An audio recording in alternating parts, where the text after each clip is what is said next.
What is going on, Packer fans? Welcome into an all-new episode of the Pack a Day podcast. I'm your host, Andy Herman. You can follow me on Twitter at Andy Herman NFL. It is great to be joined once again by the wonderful Carmen Vitali. You can find her on social media at Carmen V, of course, foxsports.com.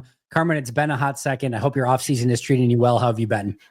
Yeah, honestly, it's just every week saying to myself, it'll get slower next week, and it never does. And that's just being an adult, I think. So it's been busy as always, but this is now, I think this is more like life busy than it is work busy, as much as free agency was absolutely crazy.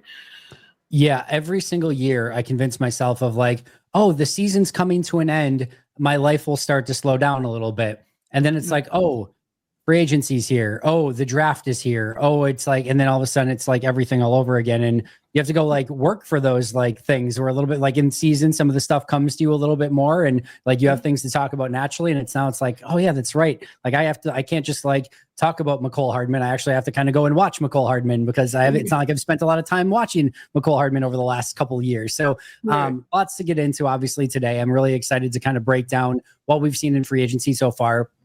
For those watching and or listening, I told Carmen this right before we came on. We are recording this at Wednesday at 1:04 p.m. Central Time, 11:04 a.m. Carmen's time, and that is on March 19th. My goal recording this is I'm going to be out in Florida next week. So there is a hopeful possibility that this is airing like a week later. However, I never know if I'm going to need an emergency episode. So I don't know when you in the future are listening and or watching this. By this time, maybe Aaron Rodgers is a Minnesota Viking or the Packers have traded for Trey Hendrickson. We don't know those things right now. We only have the information that we have in front of us. So we're going to cover the NFC North and what's been going on in free agency up until the point of 1:04 p.m. on March 19th as best as we possibly can. But Carmen, as I use that disclaimer, we have had a pretty wild and crazy free agency so far, but not just from an NFC North standpoint, but just overarching thoughts on free agency and how the landscape of the NFL has changed so far this offseason. Yeah, I think everybody learned from the Eagles example, and they decided they were going to go after offensive and defensive linemen, try to build out their interiors before and kind of build from the inside out, which is not a new strategy, by the way. It's just maybe new to some teams, but it's always been a proponent. I've always been a proponent of that strategy. So I think that's kind of what struck me. And with the salary cap going up as much as it has, teams just haven't been afraid to spend money and to kind of move money around, whether that's retaining their own guys and, paying Myles Garrett $40 million a year or going out and getting high priced free agents when they haven't normally done so, i.e. the Chicago Bears. And to some extent, the Green Bay Packers kind of paying more, I think, for offensive line help than I've seen them do in a while, at least. Yeah. And I think to your initial point on that, I think the interior of those lines and just building in the trenches, like you said, nothing new here. General managers have done this a lot, but sometimes the blueprint changes from time to time. I think the Chicago Bears are such an amazing example of this in general, and we'll talk about them more in detail, but 2023 comes around and they go out and they kind of do their fun shopping. They get Roma Dunze, they get Keenan Allen, and obviously had DJ Moore and Taka already, but they had they go get DeAndre Swift and Gerald Everett, and they kind of go and get those weapons and prioritize that to go along with Caleb Williams, but sort of maybe forgot some of the trenches. And then this year they reverse course and are like, all right, we should probably do a little bit of shopping in the trenches, and did that in a pretty significant way. And I just think you see teams look at Philly and like, well, they have a Saquon Barkley and an AJ Brown and a Devontae Smith and some very clear playmakers. They go and rebuild their secondary in the draft, getting Cooper DeJean and Quinyon Mitchell. But if you look at the real strength of that team, offensive line and defensive line were the very first two things that sort of come to mind. And this is a copycat league. And when you see a team put a blueprint together, teams are going to do their best to kind of copy it. And I think we've seen that to a large extent this offseason. Yeah, I agree. As we sort of, again, continue to kind of look at free agency as a whole, you had a great article over on Fox Sports talking about some of the best bargains of free agency so far. So I don't want you to have to spoil the entire article. If anyone hasn't checked it out yet, make sure to go check that out over on foxsports.com. And of course, Carmen wrote it. So just check by Carmen Vitali and it's out there. But just maybe a couple names that stood out to you as some of these bargains in free agency. Yeah, I mean, I think the most obvious one was obviously Chris Godwin with the Tampa Bay Buccaneers being retained and reportedly forfeited, upwards of $20 million to stay home. But this was something I thought always made sense for Chris just in general, because no one's going to give you as much grace as the team that knows you very, very well when it comes to working back from injury. And that's what Chris Godwin is going to be attempting to do again this season, which was heartbreaking for me to see last year it finally looked like he was back to kind of his old self, because in 2023, coming off of that ACL, it was he just wasn't the same dude, and you thought maybe he would never be the same dude. And then flash forward to 2024 season, and he comes right out the gate. He's killing it. He looks back to the old Chris Godwin, and then again suffers another season-ending injury, which was just heartbreaking. But he knows the system in Tampa. He knows the quarterback in Tampa. He knows the guys he's playing around in Tampa. He knows the coaches in Tampa. They in turn know him. And because he's a homegrown product too, I just felt like that was, I don't know, I can't confirm or deny the $20 million number that he was going to, he could have signed for more. But I do know that that's a situation that him and his wife, Mariah, really wanted to stay in, and they really, really love Tampa. They do so many good things to that community. So the Bucs benefited, and they got to hang on to a guy that was really, that again, could have, whether it was $20 million or not, could have fetched a lot more on the open market. And it would have been a real headache, I think, seeing some of these receiver contracts for the Tampa Bay to have replaced Chris Godwin with a veteran. And then you're always kind of taking a gamble in the draft, although they do draft very well as well. So that was the biggest one that stuck out to me. I do think that Detroit got DJ Reed at an incredible value, especially when you see what Derek Stingley just signed for. It's those contracts are topping, what, tens and tens of millions of dollars. And so I really do think that getting DJ Reed, although I know he's had some injuries, I think getting him for that, and provided he can stay healthy, that is something that, Detroit, I think, upgraded on. And I think that was really great value on their part. So there's a couple other guys. There's some offensive linemen in there. I think I wrote about Mekhi Becton going to the Chargers because I really like just what Jeff Stoutland was able to do with him in Philadelphia, and figure out, hey, this 6'7", 330-pound guy, he should be a guard. Which clearly, that's like a prototypical tackle build, and to move a guy like that inside after seeing him and identifying those traits, I think was just genius. And so for him to now kind of be playing at the right position, let's hope that it really is. And I think that the Chargers got a good one. And if not, that contract seems pretty easy to get out of as well after a year. So those are some of the guys that were in there. There was like kind of all different position groups. I think the Bucs were big winners because I also think they got a bargain with Hassan Reddick, provided that he plays and he plays up to the level that we saw 2 years ago and the year before that as well. So, maybe there's a little bias in there, but I do think the Bucs pulled it off really well. Yeah, Chargers too. They got Najee Harris as well as Mekhi Becton, so I like both of those. Couple things about those three. First of all, I love it for Chris Godwin because, as you mentioned, he has two big free agency periods, and both of the times right before he has devastating injuries, which I'm sure affect his market in some real capacity. So love that for him, that he was still able to kind of, end up where he wanted and still have those choices out there, still got a big payday. And then the other thing that I always look for too is it's one thing to just go out in free agent shop, even if you're getting some of these players at great bargain rates. But the thing that I always love is players that fit very well with the system that they're going to. DJ Reed in Detroit, he is a Detroit Lions type player. He is scrappy. He is feisty. He's that ankle biter type. Like, he is going to fit in Detroit immediately. Annoying as a Packer fan, but from an NFL standpoint, it is a perfect fit within their culture, within their defense, and he's going to be very annoying to play against. And for Mekhi Becton, you talk about a bigger offensive lineman going to a Jim Harbaugh offense where they're going to pound the rock. Like, this makes all the sense in the world. Going from Philly to the Chargers, I think he's going to see, or be able to carry over the success that he had in Philly, bring that to the Chargers and fit in perfectly within that scheme as well. So it's not only that these are, I think, good bargains and they're good values, but they also fit very well with the teams that they're going to. Yeah, I think so too. What I want to go over is the 4 NFC North teams and kind of what they've done in free agency up to this point, and just kind of talk through the good, the bad, the ugly, some of the things that you're sort of seeing and how maybe it changes these teams moving forward. So we'll start with everyone's favorite, of course, the Green Bay Packers. Up until this point, they lose TJ Slayton, Eric Stokes, Josh Myers, Eric Wilson, Corey Ballantyne, and AJ Dillon. They add McCole Hardman, and then Nate Hobbs, as well as Aaron Banks.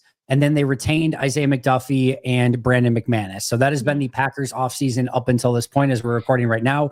Thoughts on what they've done to retain a couple of their own, sign a few on the outside, and then maybe lose some externally as well? Yeah, it's a very neat little free agency package if I've ever seen one. I like what the Packers did, honestly, because I keep saying this when it comes to going out and getting Aaron Banks, and I know people are like, came in relief, and was he really worth that, and all that other stuff, but insurance is expensive, and that's what Aaron Banks is, because you just invested very heavily in your quarterback in Jordan Love the last offseason, and to give him that contract and then to see the injuries he had to fight through last year, clearly that's unacceptable. It derailed so many things that the Green Bay offense wanted to do last year, had no continuity. We've talked ad nauseum about all of the things and the domino effect that those injuries to Jordan Love had. So, I mean, in any aspect of life, insurance is expensive, and that is what Aaron Banks is. I like going out and getting a guy that still has some upside, but also has experience.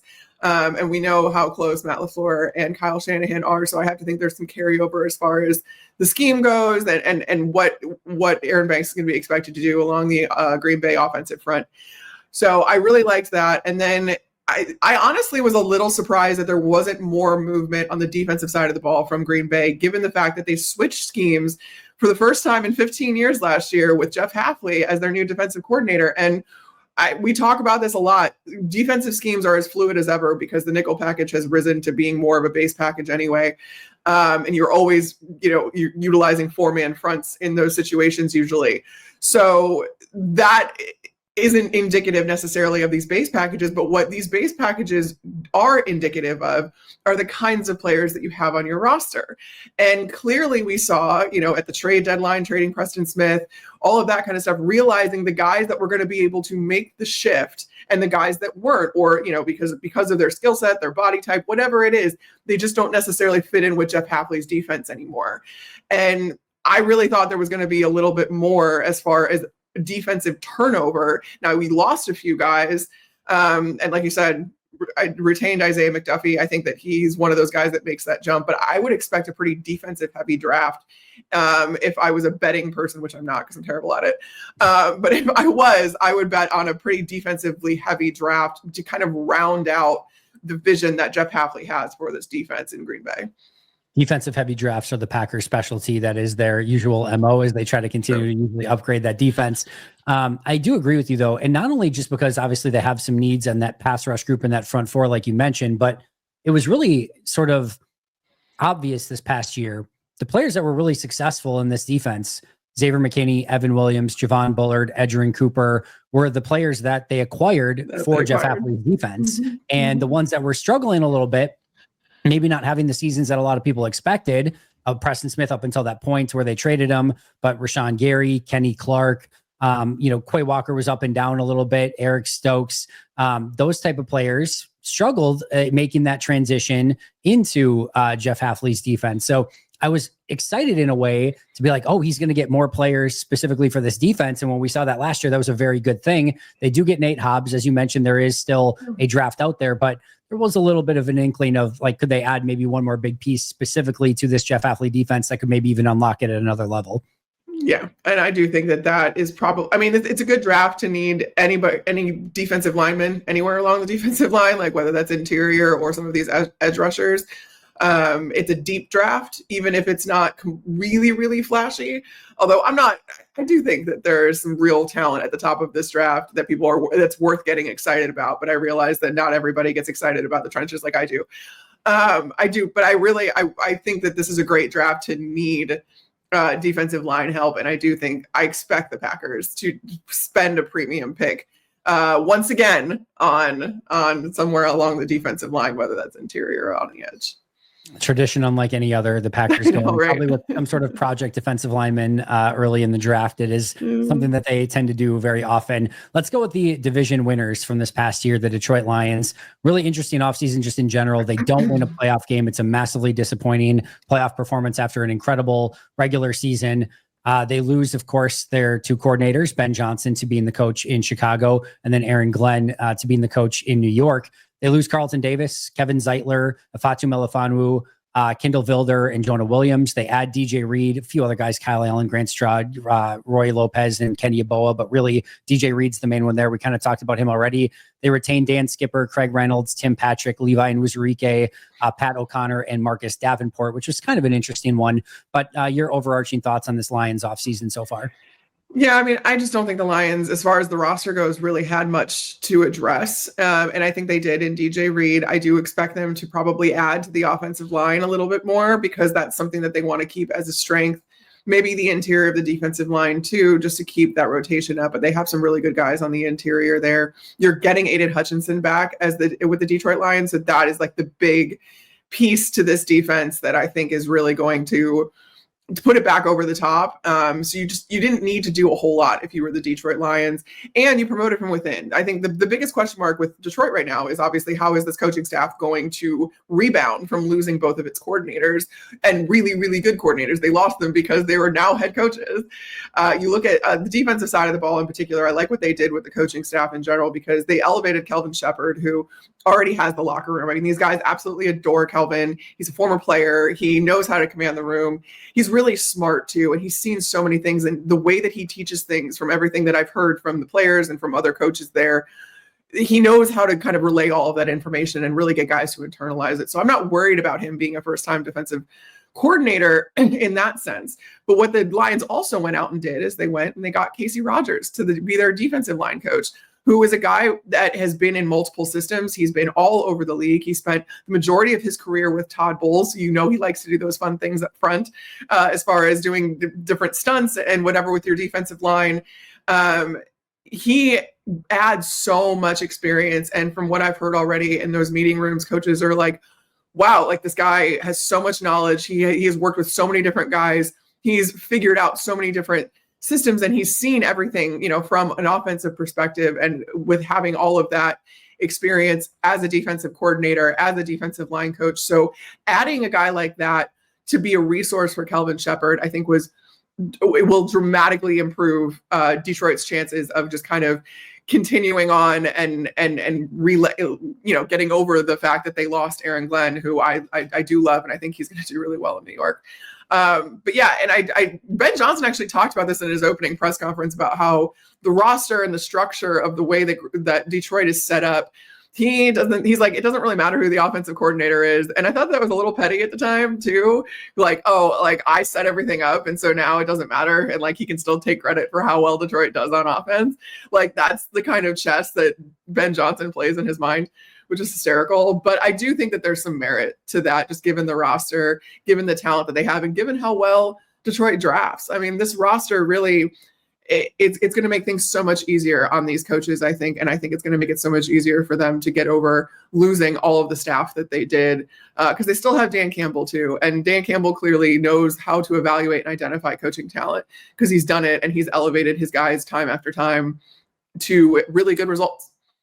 Yeah, I'm so intrigued to see how this Lions team, the big ones that you mentioned, the coordinators leaving, how the new coordinators, you know, kind of produce and function within that team. And then Aiden Hutchinson, it cannot be overstated. This was one of the best players in the league at the time that he went out via injury, and losing him was so unbelievably massive. And there's just no way to replace that. They brought in Zadarius Smith. I should have mentioned too, they did lose Zadarius Smith as well, at least as of now. But outside of that, getting him back is going to be a massive, massive addition to that team. They basically trade out Carlton Davis for DJ Reed. They'll replace Kevin Zeitler in some capacity, I'm sure, but this is a team that still has a ton of talent on it. And the biggest thing is getting back Hutchinson, and they're going to be a formidable opponent for anyone that's going against them next year still.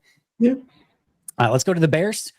Their kind of key losses are really none. Coleman Shelton, the center, Jack Sanborn to some extent, you know, Larry Borum, Jake Martin, Byron Court, Darrington Evans. There's not much there in the losses category. They add Jonah Jackson via trade, obviously somebody that Ben Johnson had familiarity with in Detroit. Joe Tooney from Kansas City, Drew Dahlman, the center from Atlanta, completely remake that offensive line, then go on the other side of the trenches. Grady Jarrett and Dio Denigbo.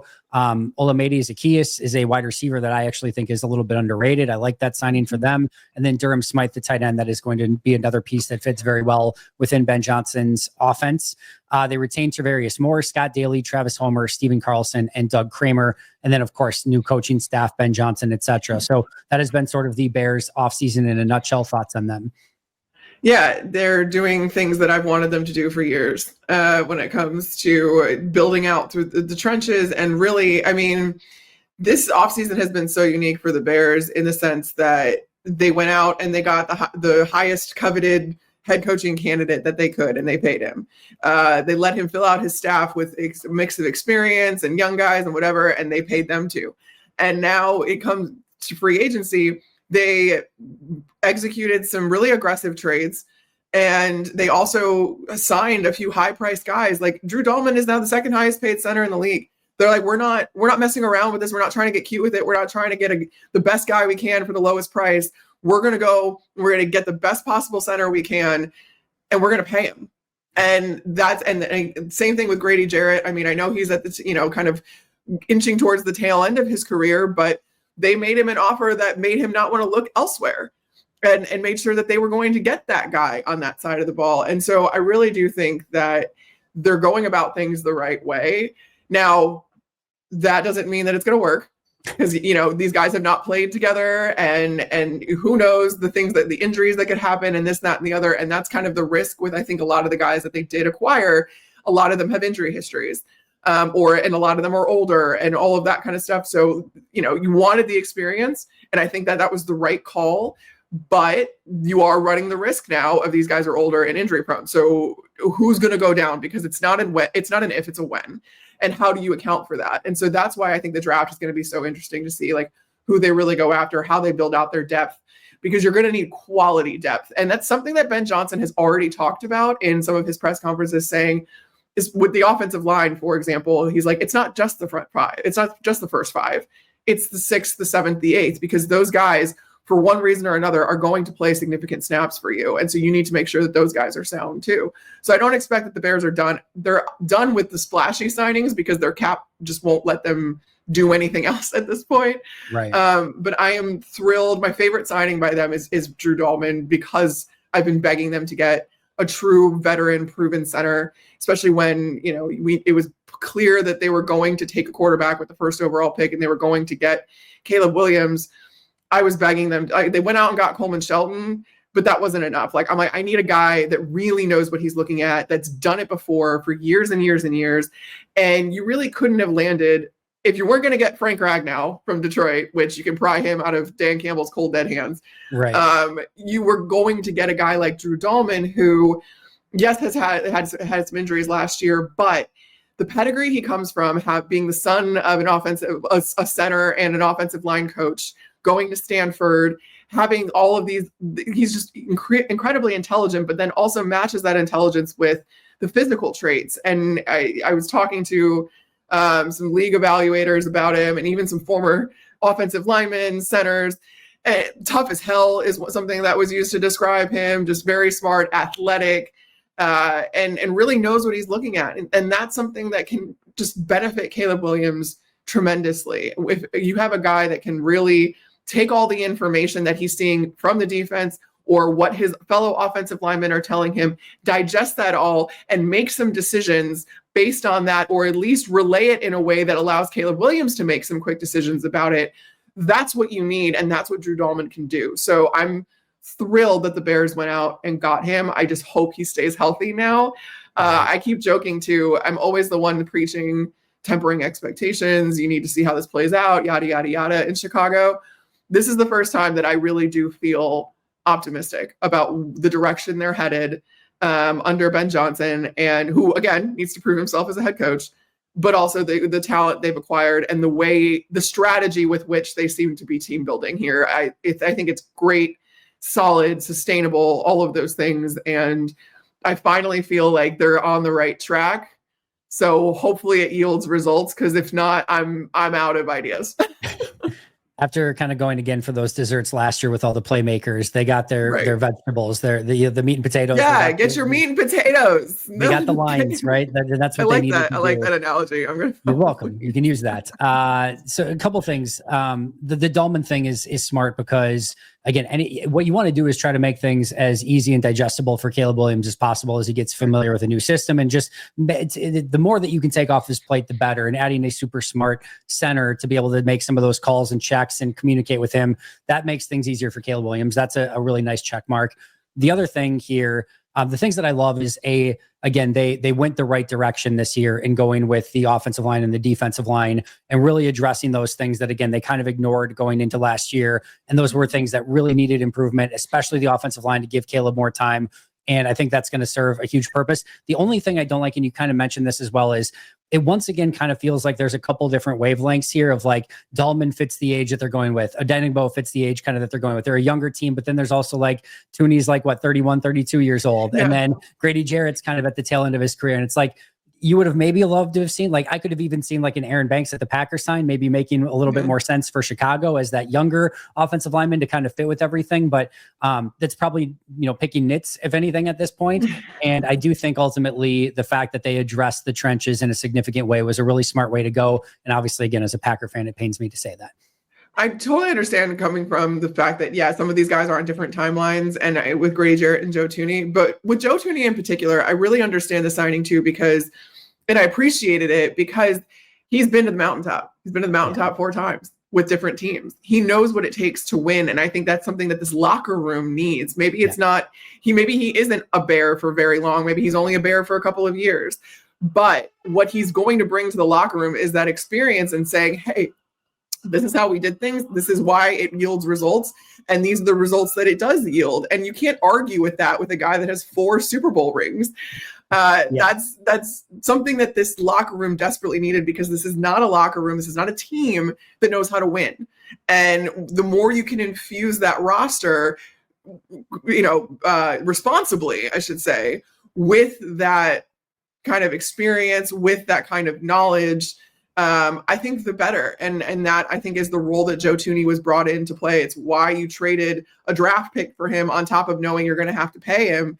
It's because of what he brings from just a team building and a culture standpoint. And everybody I've talked to who has played with him, who knows him, he's just such a humble, and like even talking to him, like seeing his press conferences and stuff, he's so humble, and you would never know that he has 4 Super Bowl rings if he didn't have a Wikipedia page.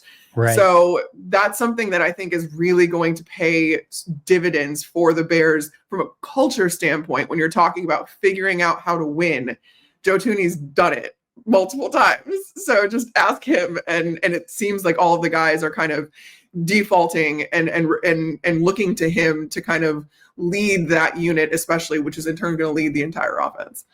Is there a Carmen Vitali Wikipedia page? Are you Wikipedia worthy? Not yet. I'm not Wikipedia worthy. Maybe one day. What's the cutoff there? Do you think? Like, I'm assuming, like, does like Kay Adams has to have like a Wikipedia page, right? I would assume. Funny enough, so Kay's a good friend of mine, and I've thought about this before, because like she actually didn't have a Wikipedia page for a long time. Yeah, and she does now. But like for a very long time, she didn't have one. I was always shocked by that, because I was like, everybody knows who Kay is. Yeah, right. All right. So you gotta get I'm not anywhere close to Kay's level, but maybe one day. You and I have work to do, Carmen. We both have work to do to get to the Kay Adams level. This is it's amazing. Someday, like you said, someday.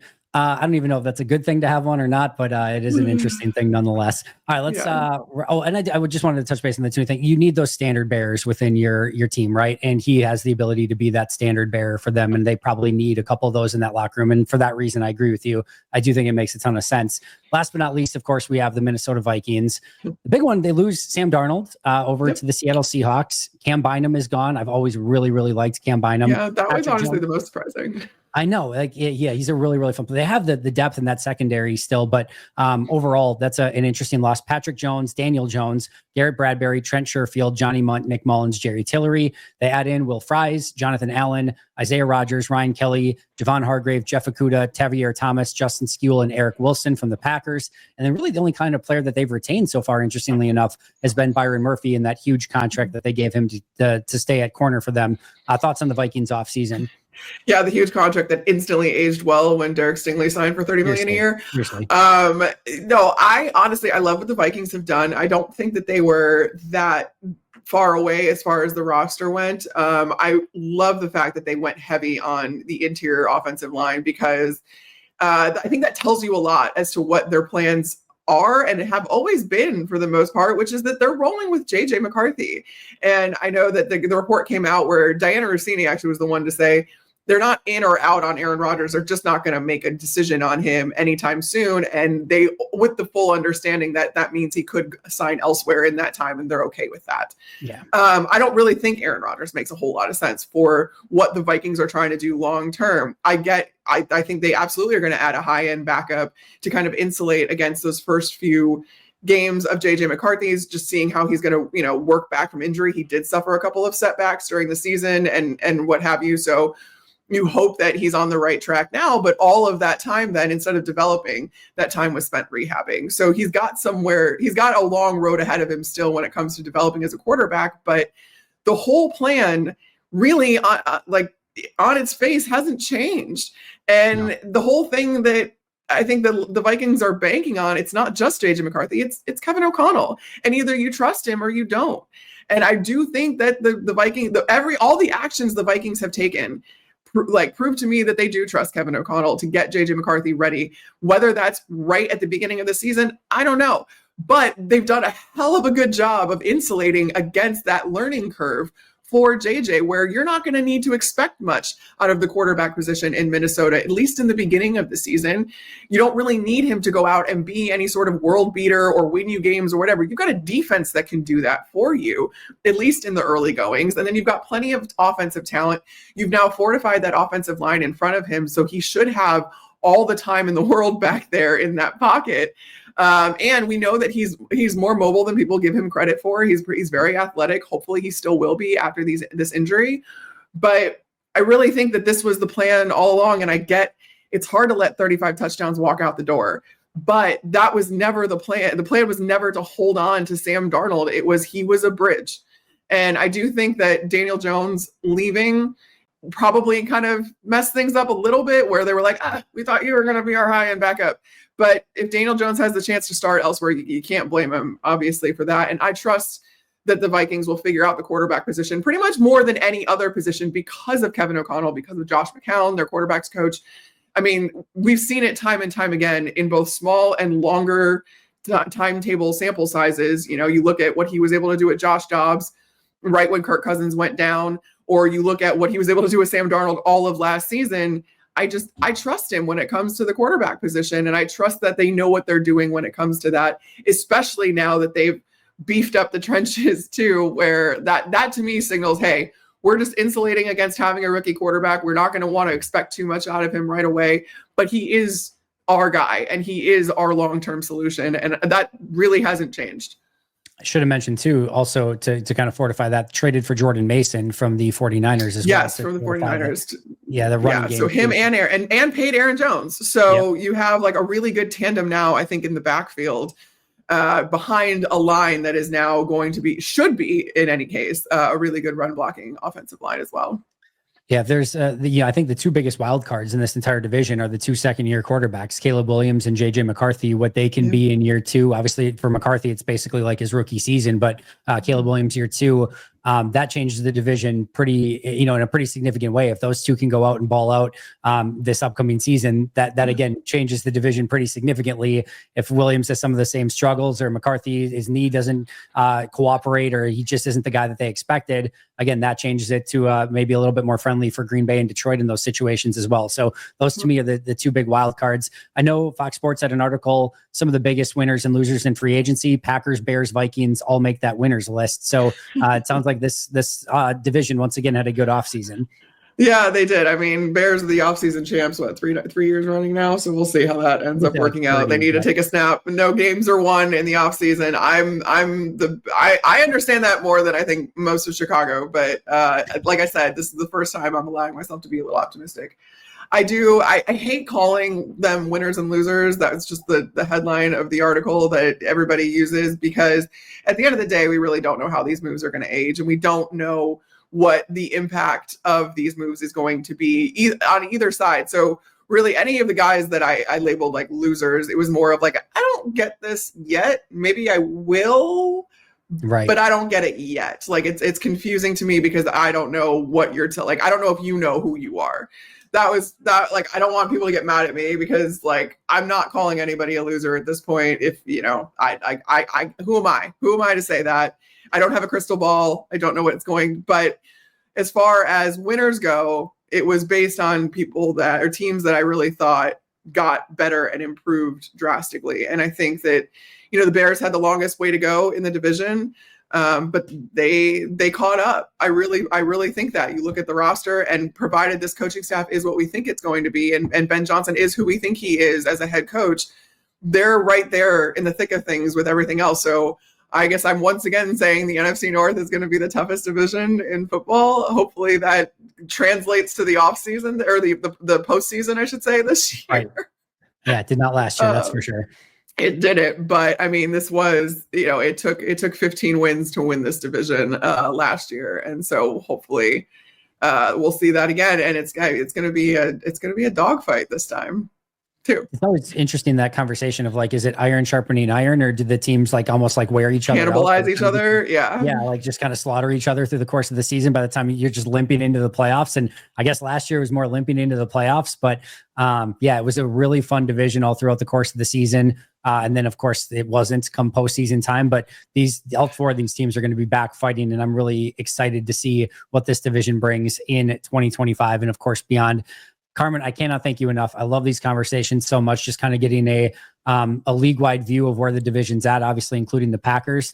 I know you've got a lot of amazing work coming out. Again, we don't know when this is exactly going to air yet, but anything you want to plug on the way out as we get out of here today?